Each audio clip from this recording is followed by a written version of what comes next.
So what are you saying, in a way, is that the free market, capitalism being what it is, which has allowed companies, food manufacturers to make them more full of more salt, more fat, in order to attract you, in order to make more profits, is actually resulting in obesity? I was in a cafe, right?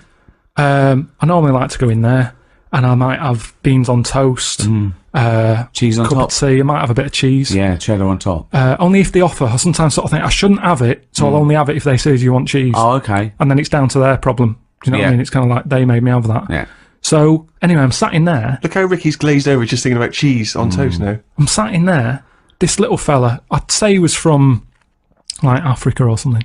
Came in, he had a little top hat on, suitcase, and red jeans. Dead happy he was. I think he just turned up to London. It's his first day out, and he's probably thinking, I can't believe me. Look at the choice here.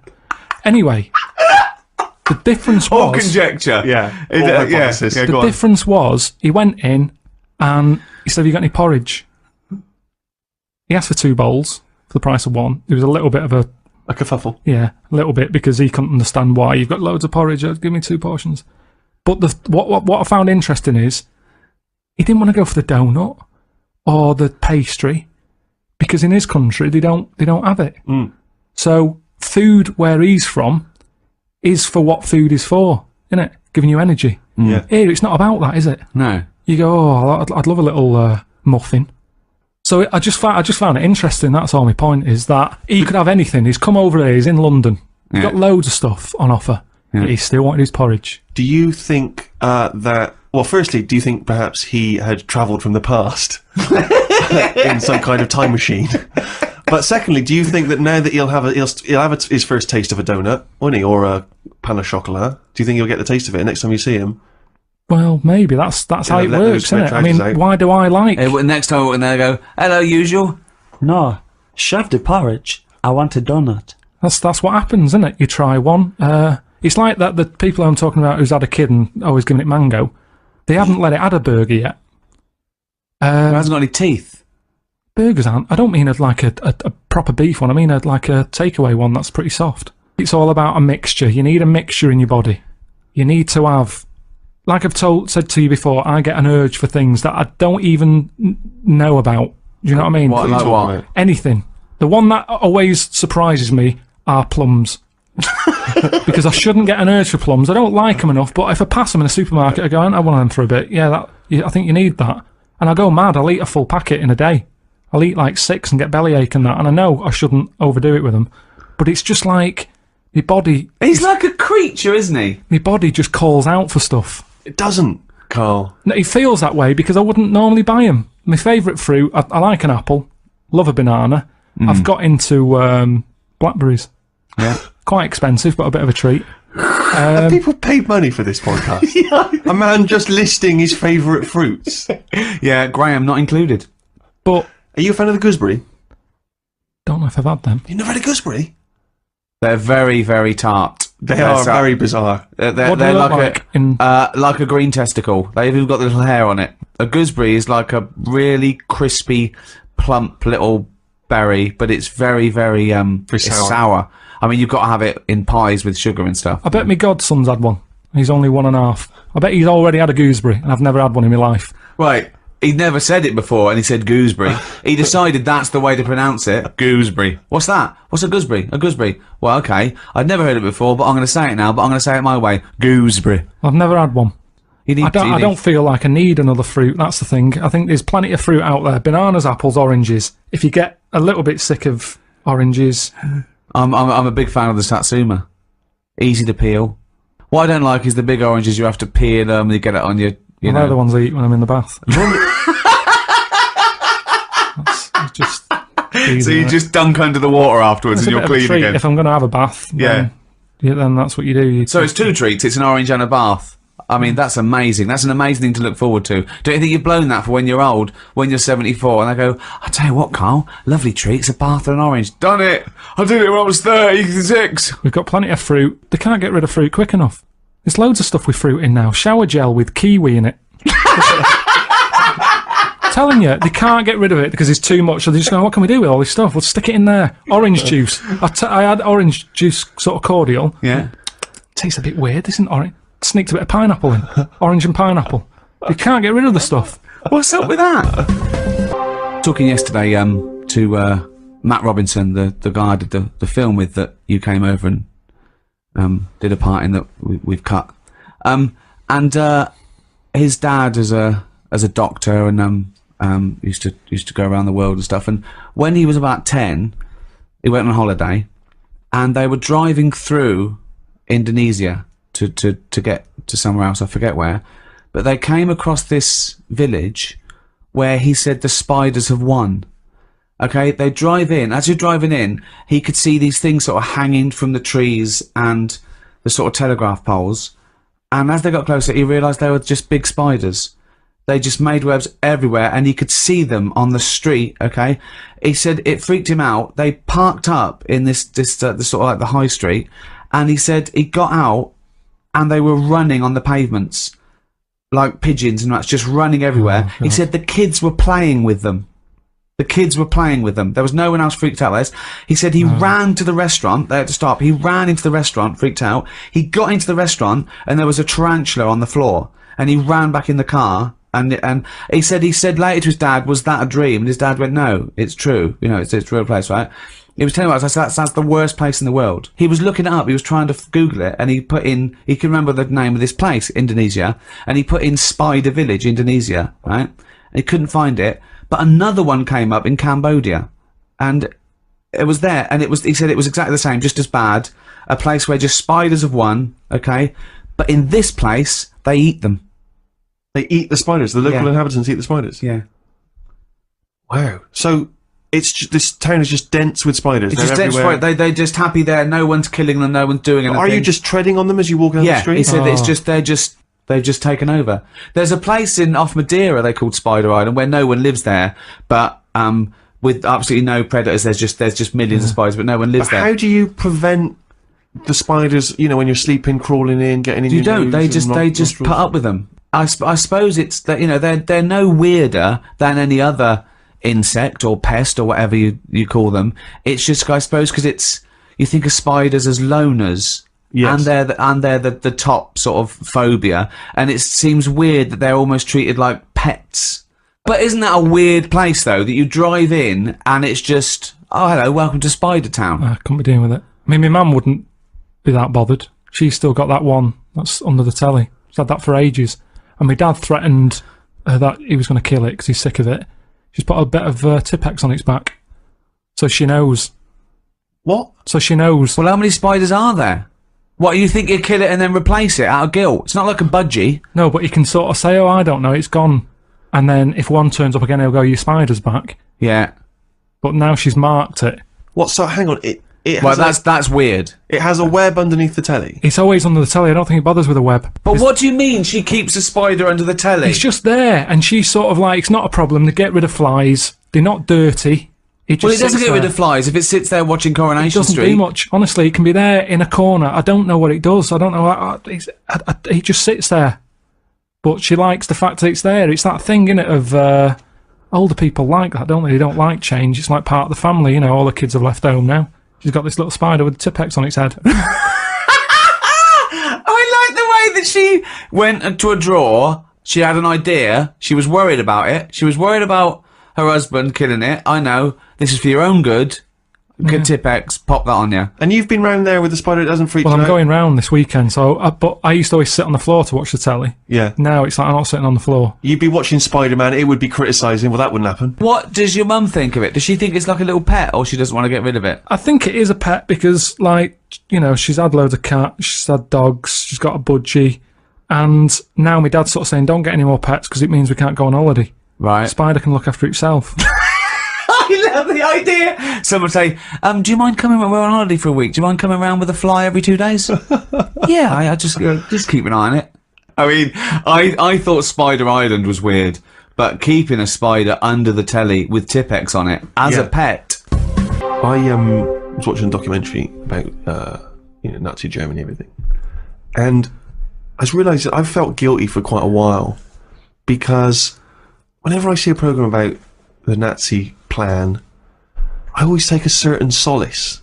Like, I'm slightly smug that I know I'd have been okay because I'm tall and blonde almost blue-eyed, Yeah. pretty much fully functioning, except the eyes are a bit poor. The Aryan race. And that's what they were after, wasn't it? The sort Yeah. of Superman, the Aryan. What do you mean? Yeah. Well, Steve would have been the Aryan pin-up. Yeah, I'm like a kind of poster boy No, for no, you wouldn't. Nazi Aryan. You wouldn't. You wouldn't have been a pin-up. No, but they'd have certainly. I'd have been maybe not on the posters, but I'd certainly have been down the recruitment office, Really? signing people out there to say we want you to look like this. So what do you think? So Steve goes, they go, okay, we want someone tall, blonde hair, blue eyes. Someone goes, I know the person. He's not only, he's really tall, he's got really sort of striking eyes, and is quite blonde. And they go, get him here. What do you think? He walks in, Hitler sees him, all the generals go, Hitler would love me. do you want everyone to look like this? Thoughts, Karl? If you turned up, they'd go, hang on a minute, this doesn't match. What are you talking about? What are you talking about? No way. I am an ideal Nazi. I think someone would sort of go, hang on, I think there's been a mistake here. No, that's bollocks. That is absolute nonsense. I guarantee that I would have been one of the most popular Nazis. Did they stick with that? Did they sort of, was that the rule? Or did they see someone like you and go, hang on, we need a lot more on this list, because I've just seen something out there that ticks all the boxes, and it's a little bit off. No. Well, do you know what? You can laugh, but what would they have made of you? You'd have been straight against the wall, mate. No, but I've been alright, because but Hitler was a bit like me, wasn't he? Yeah, you do He was look like a about slightly 5'8", dark hair. I mean, he made me laugh, Hitler. Doesn't make many people laugh, but No, I know, but you know what I mean? He's going, oh, we've got to be blonde. I go, hold on, whoa, Adolf, take a look at yourself, son. Do you know what I mean? Yeah, but he was just, he was aspiring to something more like me. Well, at least dye your hair. Why didn't he just at least peroxide it? If I said to Hitler, we got to do this image, right? Because people are laughing at you, because you're going around saying you want tall, blonde-haired, blue-eyed fellas, and you're a little short, brown-eyed, black-haired fella. Right, first of all, okay, put these contact lenses in. Little blue contacts. Oh, look at that, your eyes pop. Lovely. Okay. Let's dye your hair, peroxide that, maybe, like Dave Sylvian, give him a little quiff. Okay? Now, Some right? build-ups in his shoes. Yeah, some Cuban heels, maybe high heels. Right, now go out there. That would have been an extraordinary look if that was the man that we knew and feared, giving those speeches. Peroxide hair, Yeah. Cuban heels. I'd have found Anne Frank in a second, just passing by, Oh, yeah, here just- in the top yeah. window, in the attic window. He wouldn't Hang have had to, he'd have gone, lads, don't bother going inside. Go, look at this, get a ladder. Here she is. on, typing. Yeah.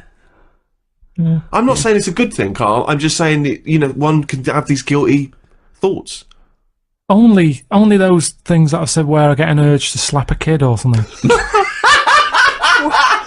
When did this happen? There's just little things like that. The other day when I was in the park and there was a goose just sat on the edge of the pond and I just wanted to run up and kick it. It's because you're not allowed and it's there and it's almost like going, come on. You just want to give it a little boot. And it's same with babies, sometimes you just want to slap their head. Not hard. Oh, God! But I'd say that's the weird thing. I have Ricky nothing, has that impulse when he sees you. I don't have anything where I sort of, want to be German or something. That's too... I'm not saying I want to be German. I'm saying I feel guilty because when I see those things, I think, I'd have been okay. Yeah. What would you have done, though? Do you reckon you'd have helped out or you'd have kept quiet, just done your bit? I'd like to think I'd be one of those people who would have pointed and said, no, you can't be doing this. This is out of order. But I know in my heart I probably would have just kept stum. Because I'd have liked the... Oh, he's already talking German. I'd like the uniforms. I'd have just kept my head down. Well, you might have had to survive. Well, I just think I think I'm living in the best time for me. I think if it was about ages ago or something, it wouldn't have been right. I think I've just been lucky. But if you were in one of those situations, whether it be Nazi Germany, anywhere else, where you see oppression going on, horrors, would you stand up and fight for justice, put your own neck on the line, or would you just keep quiet? What do you mean, keep your neck? What do you mean? Well, this is the thing. For instance, If I knew Anne Frank was in my loft, well, yeah, would Perfect. You, yes, would you? If you protect knew her? Anne Frank was in your loft, and your dad came in and went, right, whatever you do, don't harbour any Jewish people. The Nazis are right. Also, they're looking for spiders under tellies. Your mum, you and your mum sort of looked at each other. So what would you do? You met a little German fella. Young Karl.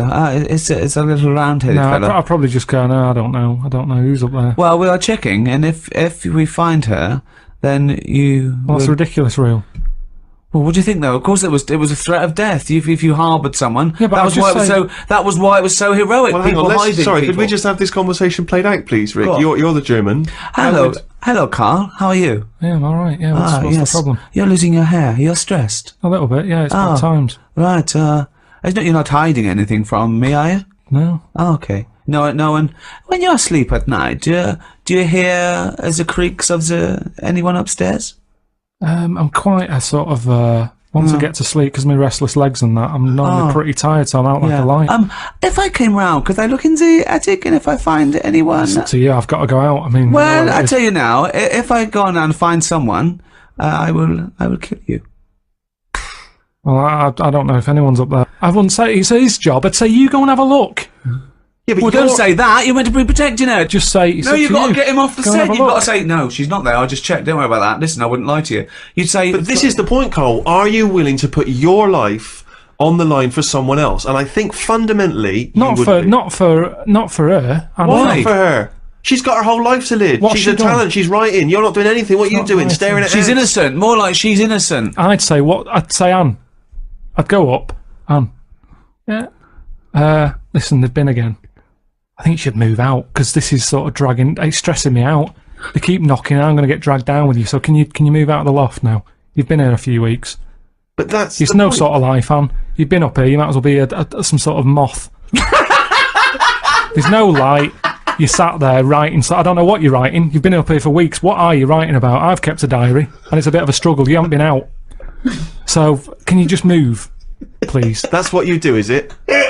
But I don't know how much you're meant to do. But this is the point, isn't it, Karl? It's about what are you willing to do? People, during that time, protected people at their own expense, at their own personal risk. They went through, they lied, they got food, they forged documents for them, they tried to sneak them out of the country. They did incredible acts of heroism to help other people. And you're doing saying nothing. You're going to kick her out on the You're street adding after to 2 it. weeks. You're adding to All it. I'm saying is, I'd say, Anne, I think they think you're up here now. I think it's best if you move on. I don't think you'd have even welcomed her in the first place. I can't leave here. Well, I'll tell you what. I think he's finding something a bit suspicious, and he's going to come up. So I have warned you, Anne. Don't moan, and I'd leave her to it. And then if they turn up again, I'd go and have a look. Well, no, because then you'll still get done. I won't get done. You've harboured her now. You're in trouble. So either go through with it and protect her, or stitch her up and get yourself out of. What are you going to do? I'd say, right, Anne. Listen. Go on. You've had one conversation. She's not listening to you. She's busy. She's writing. Anne. How are you getting up there? It's just a little, what's it, ladder? What are they called? A loft ladder. Yeah, a loft ladder thing. I okay. go up there, give it a bang. Right. Hang on a minute, she says, stop her writing. What do you want? Well, what? Oh, your dad goes, Karl, what are you doing? I go, I'm talking to Anne. Who? Anne Frank. Who's Dan Frank? The woman in the loft. Well, what? Well, you're not harbouring Jewish people, are you? I don't know what she is. She's just up there all the time. What? I didn't know she was Jewish. Yeah, I wouldn't know she was Jewish, you know. I'd just sort of, she'd just be there. I'm talking about my mum and it's my mum and dad's house. Yeah. I'm younger. Yeah. There's a woman in the loft. It's just the norm. Right. It's just the norm. Right. Well, it must have been with all the Jewish people about. How's she getting Everyone must fed? have had a Jew in the loft. Who's? That's so But you, no, Is it like getting it lagged? Yeah. What's interesting though is that you've deliberately massaged this now to absolve yourself of responsibility. Suddenly you've made yourself a kid, and it's not your responsibility anymore. Yeah. We are asking you, the adult Karl They all Pilkington. said that. Adult Karl Pilkington, are you willing to put your neck on the line? And you're Right. not. You're a. Suzanne brings home someone and go, right, they're being persecuted, they're after, right? The mob. Okay, forget it, not that's right. Someone's after, right? They've just put out, they said, look, we've got to hide her. If they find her, they kill all three of us. Right, can we hide her here, Karl? Otherwise she's got nowhere to go. Let's at least take the risk. Well, let's set some rules. Go on then. Right. How long are you going to be in the loft for? It might be a year. It's a long time, that. I know, but quick, they're coming, Where have you been? Quick, in here, right? Right, Karl, do you answer the door and go, she's in here, boys? Or do you go... Just "No, stick she's her in not." the loft a minute. Okay, she's in the loft, okay. Hello. Hi, I'm going to kill you and your girlfriend Okay, unless you tell me now, Yeah. is there someone in your loft? Yes or no? Not that I know of. I'm going to check in a minute. Wait a minute, what do you mean not that you... I'm another one. Okay. When you say not that you know of, I am going to go and check in the loft. Are you happy for me to check in the I loft? can't stop you, can I? Oh, whoa. We want a yes or no, son. Right. Well, what if I said no? What would happen? Well, we Well, would then storm in, and if we found anyone up there, we would presume you knew they were up there, and we would shoot you. Seems a bit unreasonable. So what I'd say it's weird you mentioned that because there has been a bit of banging about in the loft, but I think it's coming from next doors. Have you been next door yet? No, we haven't. You got to go around there. All right, mate. Cheers, mate. No problem. Right, No. shut the door, and then that'd be that. I mean, it's, Well, it seems they quite make it simple, seem actually. they make it seem worse back then, but that's what age does to things, isn't it? People add bits on and all that. So And what do you think? take What do it you think back- the close to truth to the story is? I it's mean, just you've a done no woman. research, Just yeah. a woman. She did a diary and she bummed about in people's lofts without paying for stuff. It's like what do you call them? What do you call them when you get people living in houses? Squatters? Yeah, she's basically just a squatter with a diary. Unbelievable. That is the worst Ill-informed thing I've ever I heard have you say. ever heard anyone say. Unbelievable. Karl, we've been doing this for a long time and we're struggling for stuff. We ripped off Room 101 last week, called it Room 102. You've done Brilliant. No one saw Rockbusters. through that. No, exactly, yeah. So, have you heard Desert Island Discs? Yeah. Good, let's do that. Right, forget the 8 records. We Well, can't hang on, play them for- anyway. We can't play them anyway. I know, but for people who are listening in other countries, they may not be familiar with those island discs. Oh, it's a program. It's a real national institution here. They get prime ministers and leaders of men and really eminent people to go on, and you talk about your life and you choose your 8 favourite tunes. You take a luxury item and you're allowed to take any book. I did it. I was very privileged and honoured and very flattered to be asked to do it myself last year. Apparently, they said, "What book would you take?"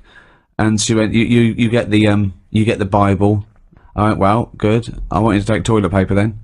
And I took a book. I think a tabletop book of art. Why would you take that? Oh, you can't take anything that's useful. It's just it's and your luxury item. You can't. I took a vat of Novocaine. I thought if I get toothache, I'm sipping on that till I die. If I'm stuck here with nothing to do, I've got 8 records. I'm gonna be sick of them. That's the thing. I'm looking at art. At least I'm looking at something. What book would you take, Karl? Well, I wouldn't take an art book anyway. I know that. Right. Okay. Because So come on you're in. gonna get One sick book. of it. You're going to get sick of Right. One book. You can't get sick of art either. You can. Okay. You can. You can have a brilliant picture on your wall, but eventually, remember what I've said to you, your eyes get bored of anything. I don't remember him saying that. I think I blanked out. I think he came in one ear, straight out the other. Well, that's why relationships break up, isn't it? Because the eyes get sick of looking at that other person, and you go, my eyes want to change. That's what it's all about. Me eyes want to change. Okay, come Sorry, on, love. Fucking hell, choose a book to I'd take. probably take a dictionary or something Oh, like that. that's ridiculous. Why? Why would you take a dictionary? Just because I'm not that good with words. But why do you want words for? You're not talking to anyone anymore. You don't have to worry about the vocabulary. You have to worry about... Oh, But there'll be a lot of and- talking to yourself, probably. It'd be nice to sort of Oh, so interest you're me. going to bring yourself up on your grammar, are they? You're talking to yourself and you go, oh, Carl, you're an idiot. You don't say it like that. Let's Well, if look you've up. got to talk to yourself, it'd be nice to have Why are you someone... talking to yourself, you maniac? Because there's no one else about. Yeah, but you don't open your mouth and actually verbally talk in order to talk. Also, what does it matter if you've got a dictionary or not? Who's arguing with who?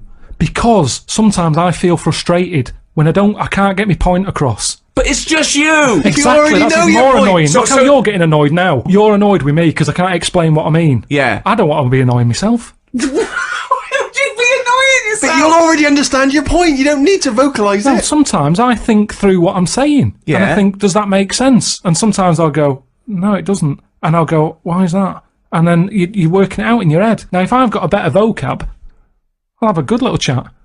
What? A good little chat with yourself Karl, you already on a understand. desert island. You've got there. You're not reading the Bible. You get a dictionary out, so you get a better vocab, so you can have a decent chat with yourself. What are you saying? It becomes a point, if you're not keeping yourself interested in anything, your brain's going to turn to mush. Now, I know how you feel. I'm teaching my brain stuff, keeping it active. The only thing you've got on that island is your imagination and your thoughts. Now, if you can make those imaginations and thoughts better, which you do with language, you're going to have a better time, aren't you? Well, no, a thought is never restricted in your own brain by vocabulary, is it? Of course it is. No, Well, no, if you've had the thought, you've had the thought. You don't go, hold on, I'd have a thought here, but I can't think of the word. You don't think in language in that same way, do you really? You think more conceptually. When someone came up, oh, guess what? I've just found the cure for... Oh, I can't think of the word. What? it, I won't I've mention just it worked anymore. out the cure for I can't think of the word. Let's look it up. What is it? Cancer. No, but just to think, language is a powerful thing, isn't it? Yeah. Um, Oh, he's run out of words. you see, this is what I'm saying. It's sometimes difficult for me to get my point across with what I mean. Yeah, but that's fair enough if you're communicating, say, in this environment, and it's, dare I say it, perhaps a shame that you didn't read a dictionary before we started doing the podcast and all the broadcasting. But anyway, you've waited here on a desert island with no fucker around. Well, no. Well, I think by then, by the time you get shipwrecked, there would probably be a few more entries to the dictionary. Grippage, foodage, rummaging, replenishing. But so what? All words are made up. Orange. One day someone went, what? He's got a head. It's got a head like He's something. got a head of what? It's got a head like a fucking what? I don't even know what. He's got a head like a fucking what? But that's what I'm saying. Let's make up a word. It looks like a orange. Like a fucking round orange. And the other thing is, say if I am captured. By who? Ooh. What? By who? By a boat that's passing. Well, you Captured? captured. You mean saved? All right, saved then, yeah. Okay. If I'm there you go again, you see. I went for captured instead of saved. You're captured You're by some not pirates. talking to anyone, Karl, in your head. It didn't matter. You knew what you meant. When you sat there on that desert island, you thought, oh, if I'm captured by a boat. They didn't come over and go, hi, Karl, we've come to save you. You wouldn't go, well, no, I don't want saving, I want capturing. I go, right, sorry, wait for the next boat. It didn't matter. You knew what you meant. You'd go, help, and you'd get on the boat. Do you think in words that you don't use? Unless you're specifically thinking about something you're going to say, maybe because we're doing some writing or whatever, we're not thinking in words, are you? You don't wander around thinking, today I feel so, I don't know what the word is. Extremely. You just feel, you experience, you think, you're not thinking logically about words and sentence structure and all those other things. That's not how you operate. So if you're on a desert island having these arguments But with that's yourself, all unless you've you're got. schizophrenic, You've only got yourself for company. yes, but you If don't. you bore yourself, what's the point? What is the point? Seriously. But how are you going to... What, so you think you're going to read that dictionary and you're going to be better company? Because you're going to be impressing yourself with longer words. You're going to go... Well, why do people use big words? Because they can. But also to impress themselves. I bet they slip them words in. To impress themselves, No. impress others. If a boat passes and they go, there's a fella over there on that island, let's go and get him. Now, the way I am at the moment, they'd go, you alright? And I'd go, you what? And they go, oh, don't stop. Imagine that! Whereas if I sort of say something with a big word that I can't think of right now, they'll go, oh, who's that? He sounds like he knows his stuff. Yoo-hoo! Anti-totalitarianism! Get him on this boat now. We must have that wit. All right, you get... Come through. But then I'm on the news and they go, oh, Karl, what was it like on the island? And I can start saying stuff. I can't... It was scramfarious. No, but then I think it makes it more interesting, whereas at this moment in time, I'd struggle telling I them what think it's like. I like the idea of you trying to educate and I better love yourself. the idea. But do it now. But there's so many other books. If I'm stuck with one... Okay, the dictionary. You've got a dictionary. What's Fine. your luxury item? What's your luxury item? Quick. Let's get off this island. Come on. What did you take for your luxury? A vat of Novocaine. Oh, yeah. Some Revels, a big sort of bag. Big bag of Revels. A big bag of Revels. Just for variety. Well, there's no variety particularly in Revels. They're all Joking, chocolate, aren't aren't you? they? No, all different. You've got orange ones, you've got coffee, caramel, Malteser. That's it. That's your Raisin. luxury. Sorry, is this podcast sponsored by Revels? I mean, taking Novocaine isn't great, is it? If you don't get toothache, you'll be going out and bring Revels. Thank you for listening. I mean, you are martyrs, saints and martyrs to have listened to this all these years. So that's it from us. Why don't you start again? Go back to the beginning and listen to all of them. The back catalogue, 5 series. See if you can find one wise word from Karl Pilkington. And if you're listening to this in the future, I tell you what, the world's gone downhill. No, it'll just be different. I don't think it'll go downhill. It's just going to change, and things are going to be different. We've talked about fat people. Is that a bad thing? Mammoths were fat, weren't they? Yeah. Then they died out. Then you get the Ice Age, and then this has happened. It's all going to happen again. That's what's going to happen. Brilliant. You just decided that now. Well, that's what happens, isn't it? A weed grows out of a crack. Put weed killer on it. 2 weeks later, it's back again. That's what the world's like, a big weed. We're just a weed in the universe. Good night, everybody.